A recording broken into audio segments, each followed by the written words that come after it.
Hello students, in last class you have learned about kingdom Monera. Today I am going to explain kingdom Protista and kingdom Fungi.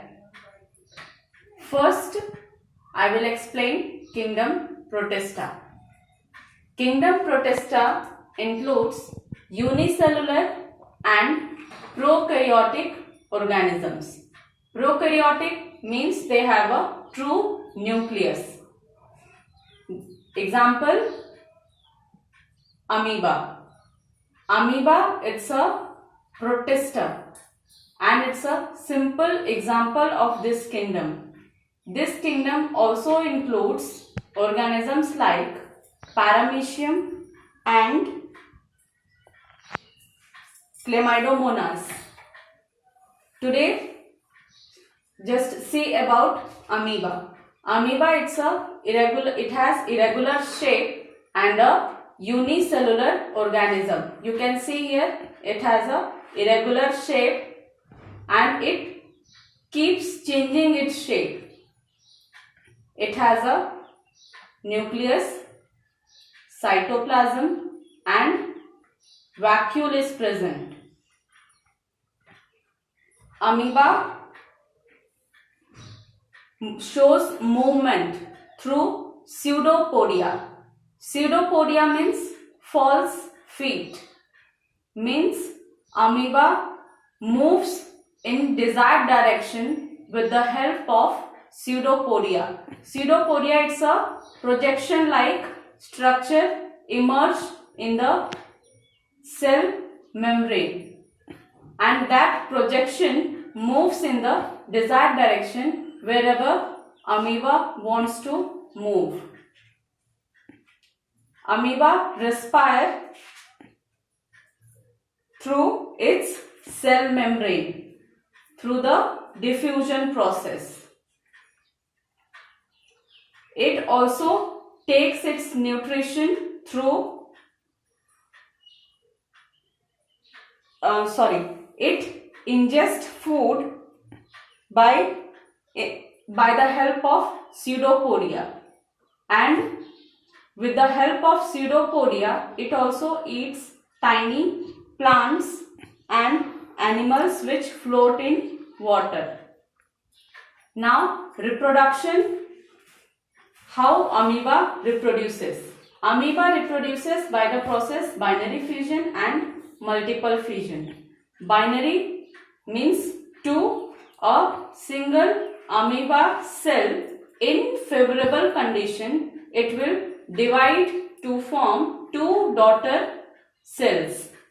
But when there is unfavorable condition, it will form a cyst. Cyst means a hard covering outside the cell membrane, and inside it will divide into spore form. It will form several spores.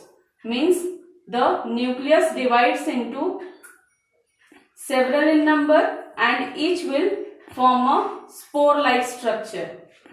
When favorable conditions arrive, this cyst will break and the spores will come in water to make a individual cell. This process is called multiple fission. Now the next kingdom, that is kingdom fungi. Kingdom fungi, kingdom fungi includes unicellular or multicellular eukaryotic organisms. Means this can be unicellular either or multicellular organisms. Their mode of nutrition is heterotrophic, means they feed on dead and decaying matter. The example is bread mold, which is also called as rhizopus. The fungi, they lack chlorophyll, means they cannot make their own food. That's why they are heterotrophic in nutrition. Now, the structure of bread mold. Bread mold, it's a saprophytic fungi. Saprophytic means which grows on dead and decaying matter. So, this structure will be best can be seen in bread, where it is responsible for the spoilage of food material. It can be also visible in old pickles and fruits and on shoes also, leather products also. This bread mold can be seen. Now its a structure, it's a multicellular. It is a multicellular. It has multicellular structure. You can see a thread-like structure is there, that is hypha, and from this hypha, this sporangium forms. This sporangium, this is sporangium. Spores are formed inside the sporangium, and when it is completely filled with spores, it bursts out and comes out in air and move with the help of air. It moves from one place to another place. This thread-like structure is called sporangiophore, and it has rhizoids which holds this structure in the food substratum. Its nutrition, I have already explained. It has a heterotrophic mode of nutrition and it's a saprophytic in nature. Respiration, it respires aerobically, means it's a respiration. For respiration it needs presence of air, and in presence of air it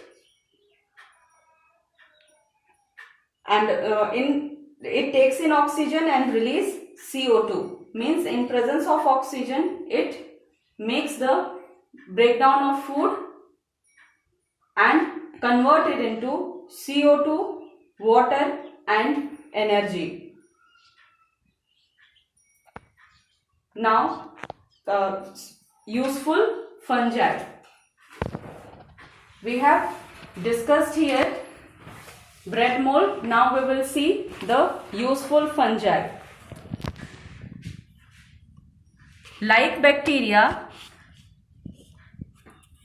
fungi also decompose dead plants and animals and helps in removing the dead and unutilized parts from the soil. Yeast is used in making bakery products, and next use, it is also used for making idli, dosa and by grinding dal and rice. Means in this process, in the making of idli and dosa, fungi is used for the fermentation process.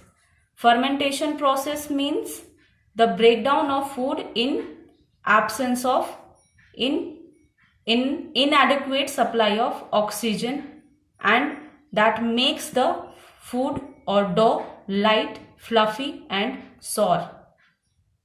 And for this process, yeast is being used. It is also useful in making alcoholic drinks by the process of fermentation again. It is also useful for making antibiotics such as penicillin, and the fungus used for that antibiotic is penicillium. Now, harmful fungi. Fungi also causes some skin diseases like ringworm, athlete's foot, and also it causes diseases in plants such as wheat plant. It causes disease rust and smut. You can see here in the picture Rust disease, this small grains like structures, that is actually a rust.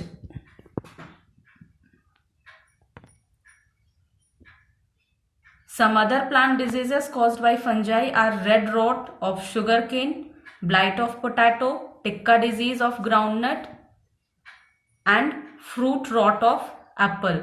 Means in short, fungi causes spoilage of plants, and also it causes the spoilage of food products like milk products, leather products, etc. For detail, just go through the textbook. Today's homework: write a short note on kingdom fungi. Question number 2. Differentiate between eukaryotic and prokaryotic organisms. Question number 3. How amoeba reproduces. Write all the answers in your biology notebook. Thank you.